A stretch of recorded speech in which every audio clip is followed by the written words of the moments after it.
हमारे दोनों के जो हवाई जहाज थे, जिसको हम बोलते हैं 4.5 जनरेशन, वो यूज हुए हैं। मिसाइल्स यूज हुई हैं, क्रूज मिसाइल्स यूज हुई हैं, पहले कभी नहीं। मिशन सिंदूर है, देखिए इसमें सीज फायर नहीं हुआ है, इसमें एक पॉज हुआ है। मतलब हमारे जो प्राइम मिनिस्टर हैं उन्होंने इसको रोका है। पाकिस्तान की जो एयरफोर्स थी उन्होंने बहुत ज्यादा ब्रीफिंग दी थी।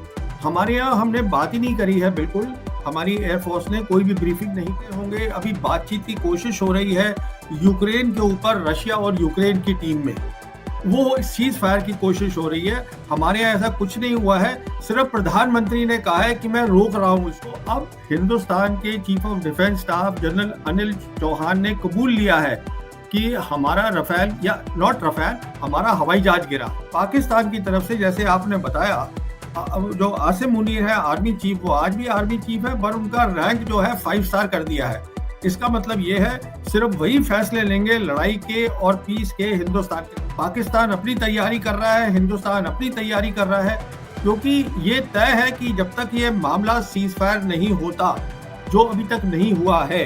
अच्छा, सीज फायर के लिए पाकिस्तान ने अपनी शर्तें रख दी, यानी ज्यादा तेज कर पाएंगे क्योंकि चीन उनके पीछे खड़ा है और चीन खुल के खड़ा है। ये बात समझने वाली है। दूसरा प्रश्न, क्या पाकिस्तान किसी दूसरे तरीके से अब हमला करने की कोशिश नहीं करेगा, कुछ दूसरी तरीके की घटनाओं को अंजाम देने की कोशिश नहीं करेगा? तीसरा, क्या वाकई पाकिस्तान को किसी तरीके का सबक मिला है या सबक नहीं मिला है, क्योंकि पाकिस्तान ने अपने आर्मी चीफ को फील्ड मार्शल का दर्जा दे दिया है? और चौथा सवाल, ऐसे सब मामलों के अंदर पाकिस्तान और चीन के बीच में क्या कुछ रिश्ते बन रहे हैं जिसकी चिंता भारत को करनी चाहिए?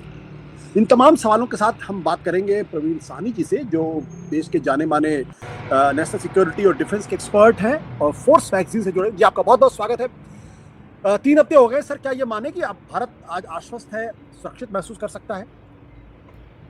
नहीं, मैं ऐसा कुछ भी नहीं समझता हूँ। उसका कारण ये है, जैसे ये जो ऑपरेशन सिंदूर है, देखिए इसमें सीज फायर नहीं हुआ है, इसमें एक पॉज हुआ है। मतलब हमारे जो प्राइम मिनिस्टर हैं उन्होंने इसको रोका है। तो ये पॉज तो दोनों साइड में से कोई भी उठा सकता है, हम उठा लें या पाकिस्तान उठा ले। सीज फायर का मतलब होता है कि हम बैठ के दोनों साइड तय करें कि हाँ, अब हम एक दूसरे पे हमला नहीं करेंगे। तो ऐसा कुछ भी नहीं हुआ है। तो खतरा पूरा अभी भी है, पूरा खतरा है। और अब क्या हो रहा है कि दोनों जो है साइड, हिंदुस्तान और पाकिस्तान, वो अपनी अपनी तैयारी कर रहे हैं ऐसी जंग के लिए जो अगर होगी तो वो बहुत ही बुरी जंग होगी। आप कह रहे हैं पॉज किया है, लेकिन दुनिया में तो सीज फायर शब्द का इस्तेमाल हो रहा है, और जिस दिन 10 तारीख को हुआ था उस वक्त भी एक तरीके से भारत की तरफ यही कहने की कोशिश की गई कि सीज फायर हुआ, और अमेरिका के राष्ट्रपति तो बार बार कह रहे हैं मैंने सीज फायर कराया है। तो आप पॉज करें। देखिए, ये एक टेक्निकल तरीके से, जैसे प्राइम मिनिस्टर ने खुद बोला था कि ये हमने इसको पॉज किया है और एक न्यू नॉर्मल हमने एस्टैब्लिश किया है। सीज फायर का मतलब ये होता है कि जो दोनों साइड हैं वो कहें कि हाँ, अभी जो है इसके बाद हम कोई ऐसी सैन्य कार्रवाई नहीं करेंगे।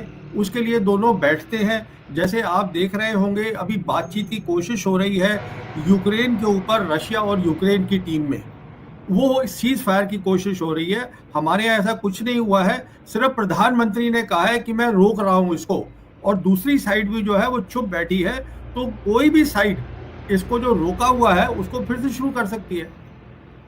इसका मतलब है कि ऑपरेशन सिंदूर जारी है, लेकिन उस तरीके की तो कोई घटना दिखाई नहीं पड़ी जो 7 तारीख को हुआ या 8 तारीख को हुआ या 9 तारीख को हुआ या 10 तारीख को हुआ। एक तरीके की शांति पूरी तरीके से। देखिए, अभी ऑपरेशन सिंदूर जारी है और इसलिए आपको वो घटना नहीं दिख रही है क्योंकि अब तैयारी के उसमें दोनों तरफ आ गए हैं। पाकिस्तान अपनी तैयारी कर रहा है, हिंदुस्तान अपनी तैयारी कर रहा है, क्योंकि ये तय है कि जब तक ये मामला सीज फायर नहीं होता, जो अभी तक नहीं हुआ है। अच्छा, सीज फायर के लिए पाकिस्तान ने अपनी शर्तें रख दी हैं। वो कह रहा है कि हमको नॉर्मल रिलेशन चाहिए हिंदुस्तान के साथ, अगर आप पानी की बात करेंगे, अगर आप ट्रेड की बात करेंगे, और सबसे इम्पोर्टेंट अगर आप कश्मीर पे बात करेंगे, तो हमने इसमें कोई अभी बात नहीं करनी है। तो अभी जो है, जो आपने 4 दिन देखा था, वो आपने एक्शन देखा था। अभी वो एक्शन की तैयारी हो रही है। आप बार बार कह रहे हैं एक्शन की तैयारी हो रही है, लेकिन अब एक्शन क्यों होगा? क्योंकि अब तो पहलगाम जैसा कोई प्रोवोकेशन तो है नहीं, या आपको लग रहा है कि पहलगाम जैसा कोई प्रोवोकेशन आ सकता है? देखिए, ये प्रोवोकेशन आए या नहीं आए, जैसे मैं आपसे कह रहा था कि अगर आपने पॉज किया है और ये बहुत बड़ा ऑपरेशन था। पहले मैं आपके व्यूअर्स को ये बता दूं, ये एक ऐसा ऑपरेशन था जिसमें 4 दिन के अंदर हिंदुस्तान पाकिस्तान ने वो चीज़ें इस्तेमाल करी हैं जो किसी जंग में नहीं करी। तो वो मिसाल के तौर पे हमारे दोनों के जो हवाई जहाज थे, जिसको हम बोलते हैं 4.5 जनरेशन, वो यूज़ हुए हैं। मिसाइल्स यूज़ हुई हैं, क्रूज मिसाइल्स यूज़ हुई हैं, पहले कभी नहीं हुई हैं। फिर इलेक्ट्रॉनिक वॉरफेयर बहुत ज़्यादा यूज़ हुई है। फिर उसके बाद हमने ब्रह्मोस का इस्तेमाल किया है, हमने S-400 यूज़ करा है। तो उस तरफ से भी उन्होंने साइबर का इस्तेमाल किया है। कश्मीर की जो साइट्स थी वो अभी भी कई बंद पड़ी हैं। कहने का मतलब ये है कि ये दोनों साइड जो है मेरे असेसमेंट में अभी एक बड़ी लड़ाई के लिए तैयार नहीं है। दोनों चाहते थे कि इसमें रोक आए, वो रोक आ गई है। अब दोनों तैयारी कर रहे हैं। अब आगे क्या होगा, आतंकवादी हमला होगा या उसके बिना कुछ होगा, ये कहना अभी मुश्किल है। पर अगर तैयारी हो रही है, और साथ में दो बातें और देखिएगा, पाकिस्तान की तरफ से जैसे आपने बताया, जो आसिम मुनीर है आर्मी चीफ, वो आज भी आर्मी चीफ है, पर उनका रैंक जो है 5 स्टार कर दिया है। इसका मतलब ये है सिर्फ वही फैसले लेंगे लड़ाई के और पीस के हिंदुस्तान के साथ। और चाइना अब खुलकर सामने आ गया है कि हाँ, हम सपोर्ट करेंगे पाकिस्तान को।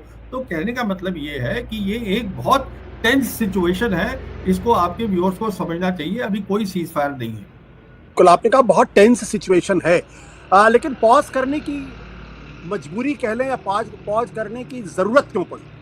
क्योंकि हमारे जैसे प्राइम मिनिस्टर ने या हमारी साइड जो बोल रही है, हमारा सिर्फ एम ये था कि हम टेररिस्ट इंफ्रास्ट्रक्चर को उनके घर में घुस के मारें।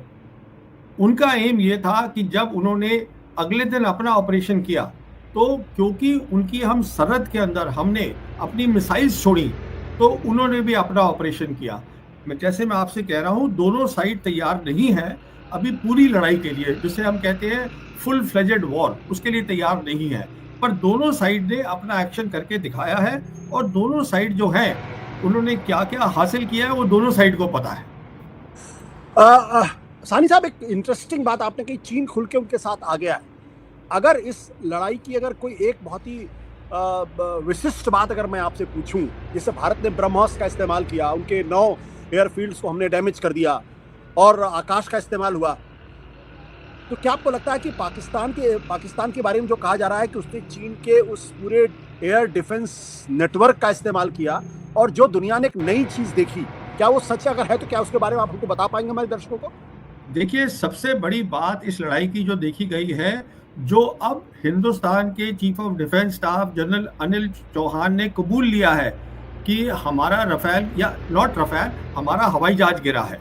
कितना गिरा है उन्होंने कहा वो उसको छोड़िए, उन्होंने ये भी कबूल लिया है कि हमने फिर 2 दिन तैयारी करी और फिर 10 तारीख को हम खुल के दोबारा गए लड़ाई करने के लिए अपने हवाई जहाज़ों के साथ। तो सबसे बड़ी बात मेरे हिसाब से इस 4 दिन के ऑपरेशन की थी कि हवाई जहाज फाइटर्स का इस्तेमाल करना, और उसका क्या नतीजा निकला। उसके बाद आपने बात करी एयर डिफेंस की। देखिए, एयर डिफेंस जो है, दोनों को कमजोरियां समझ में आ गई हैं एयर डिफेंस की। जो पाकिस्तान है उसकी सबसे बड़ी प्रॉब्लम क्या है कि उसकी ज्योग्राफी ऐसे लंबी है, तो उस ज्योग्राफी के कारण उसकी जितनी भी एयरफील्ड्स हैं वो 100 और 200 किलोमीटर के अंदर अंदर है, और जो मार है S-400 की वो 400 किलोमीटर तक देख सकता है। तो वो सब रेंज में आती हैं। तो अब उन्होंने भी बात को समझ ली है। जैसे मैंने आपसे बताया, चीन खुल के सामने आ गया है। चीन के पास वो काबिलियत है जो अब वो पाकिस्तान को देगा, जिससे कि वो अपना डिफेंस जो है, एयर डिफेंस, उसको और तगड़ा करेंगे। तो ये बेसिकली 2 मोटी मोटी बातें हैं। पहली बात है एयर वॉरफेयर, दूसरी है air and missile defence system, और तीसरी बात जो इतनी इंपॉर्टेंट मेरे को नहीं दिख रही है इस समय, वो है ड्रोन्स और लॉइटर ड्रोन्स। उसको बहुत उछाला जा रहा है, पर ये जो 2 चीजें हैं वो तय करेंगी कि लड़ाई क्या होता है, नतीजा क्या निकलेगा जब होगी।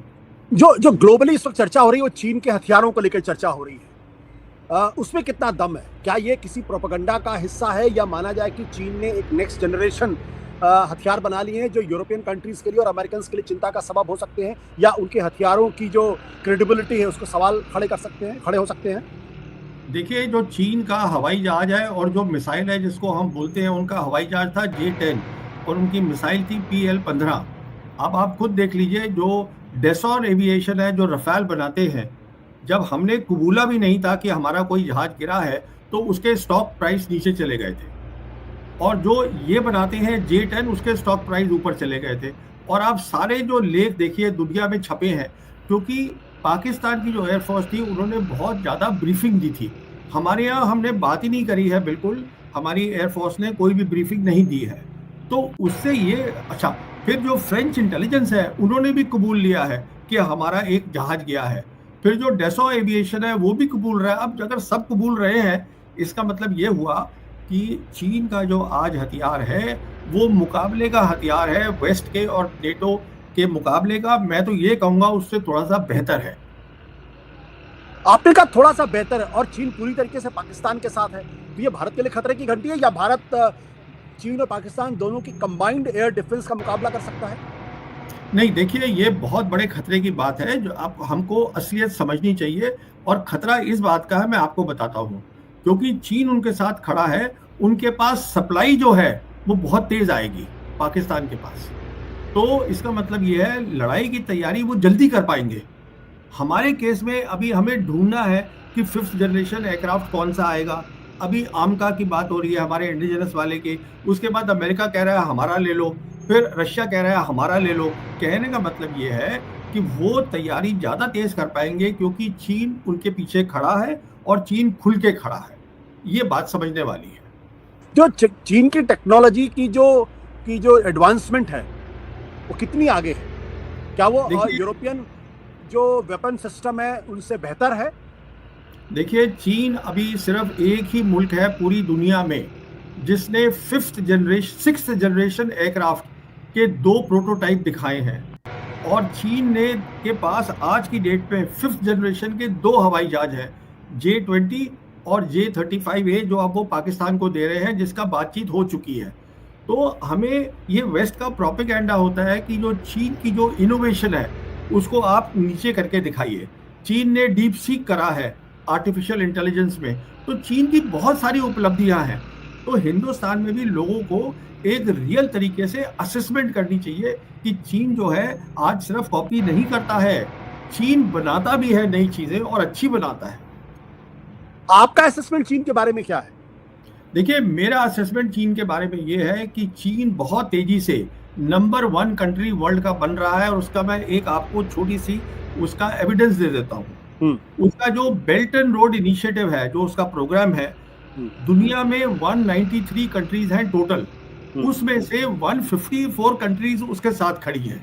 उन्होंने वो ज्वाइन कर लिया है। तो अगर इतना 80% दुनिया उसको ज्वाइन कर रही है तो कुछ फायदा ही होगा ना उनको वहां पर। तो फायदा डेवलपमेंट का होगा, फायदा इंफ्रास्ट्रक्चर बिल्डिंग का होगा। आज उनके मुकाबले में कोई मुल्क नहीं है, उनकी शिप बिल्डिंग जो है वो 2.5 और 3 गुना ज्यादा है अमेरिका से। तो आज चीन जो है एक बहुत बड़े मुकाम पे पहुंच चुका है कामयाबी के, इसमें कोई शक नहीं। तो क्या भारत के लिए ये खतरे की घंटी, क्योंकि चीन से हमारे रिश्ते उतने अच्छे हैं नहीं, पाकिस्तान से हमारे रिश्ते वाकई बहुत खराब है, चीन पाकिस्तान के साथ खड़ा हुआ है और लद्दाख और गालवान का एग्जाम्पल हमारे सामने मौजूद है, तो भारत को क्या करना चाहिए आज की तारीख में? क्या 2 थिएटर ऑफ वॉर के लिए तैयार रहना चाहिए? नहीं, देखिए, चीन भी लड़ाई नहीं चाहता है, चीन की ये सोच ही नहीं है लड़ाई की। पर कहने का मतलब ये है कि जब तक लड़ाई नहीं होती वो नहीं हुई है। और बहुत सारे तरीके होते हैं जहां आप, जिसको हम बोलते हैं कोऑपरेशन करिए, जिसमें दोनों साइड का फायदा हो, ये हो सकता है। तो ये कहना कि चीन आज हमारा दुश्मन है, पाकिस्तान दुश्मन है, वो सब ठीक है, ये आज की बात है। अगर सरकार चाहे तो अपनी सोच बदल सकती है, कोई भी सरकार बदल सकती है। ये नहीं है कि पाकिस्तान आपसे लड़ाई करना चाहता है, चीन लड़ाई करना चाहता है, ऐसा कुछ नहीं है। अगर आपको कोऑपरेशन चाहिए है, अगर आपको महसूस होता है कि हमको कोऑपरेशन से हमें फोकस करना है। अब देखिए, हिंदुस्तान में आज जो है 80 करोड़ गरीब लोग हैं जिनको फ्री राशन प्राइम मिनिस्टर से मिलता है। अगर हम डेवलपमेंट पे, अपने लोगों पे कंसंट्रेट करेंगे, तब हमें टाइम भी मिलेगा अपनी लड़ाई की शक्ति बढ़ाने के लिए भी। जिसे हम कहते हैं कि टाइम मिलेगा फॉर डेटरेंस प्रेपरेशन, हम वो भी कर सकते हैं।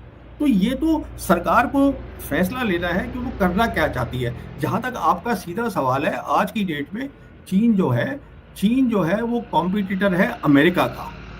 और अमेरिका जो है वो आज महसूस कर रहा है, उनके बहुत सारे आर्टिकल्स आ रहे हैं कि अगर लड़ाई हो चीन के साथ तो वो शायद जीत ना पाए। इसी का कारण है कि जो अमेरिका है वो अपने और एलाइज को, जापान को, साउथ कोरिया को, फिलीपींस को, इंडिया को, उन सबको चाहता है कि आप भी हमारी उसमें आ जाइए। तो चीन देखिए आज की डेट में एक काफ़ी बड़ी ताकत बन चुका है।